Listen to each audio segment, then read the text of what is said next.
এটা আনুষ্ঠানিকভাবে আমরা আজকে ওয়ান স্টপ সার্ভিস এখানে চালু করেছি। আরেকটা দেখেন যে সিটিজেন চার্ট একটা দেওয়া হয়েছে কিন্তু এখানে, যে আমাদের তো কোনটা কত চার্জ, এটা ধরেন অনেকেই অশিক্ষিত মানুষ আছে জানে না।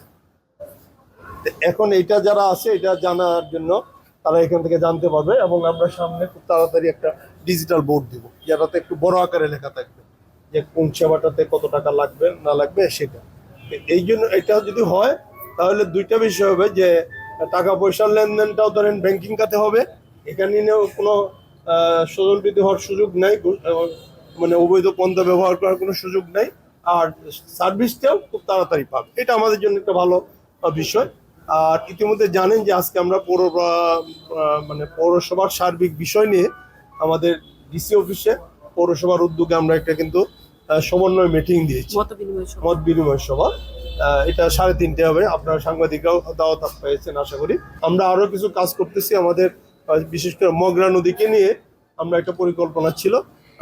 আমি প্রাইম মিনিস্টার অফিসে একটা জিও লেটার দিয়েছিলাম মগরা নদীর ওয়াকওয়ে করা, কানেক্টিং রোড এবং আমাদের অবৈধ দখলগুলোর উদ্ধার সবকিছু দিয়েই এইটার একটা প্রাক্কালন দেওয়ার জন্য একটা চিঠি এসেছে মন্ত্রণালয় থেকে। এলজিআরডি আমাদের এখানকার আমাদের কি বলে এলজিডি ডিপার্টমেন্ট এটা আসছে।